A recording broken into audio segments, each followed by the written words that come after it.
Ikaw ang nagparaya at nag-walk away sa relasyon or sa relasyon nyo. Dapat nga maging proud ka kasi napakatapang mo. Napakatapang mong bumitaw sa relasyon na kahit na ayaw mo pa, siya na yung nagpaparamdam or nagpapakita sa'yo na kailangan mo nang bumitaw. Alam mo girl, ang nakaka-proud sa isang tao na kapag nakikita na niyang nawawalan na siya ng value sa isang tao, iskusa na siyang bumibitaw. Sabi nga ng mga pulis, sumuko ka na para hindi ka na masaktan. I-apply na lang natin yun sa buhay.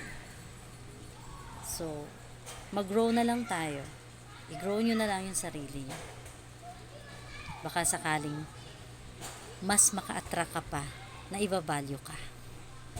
Real talk.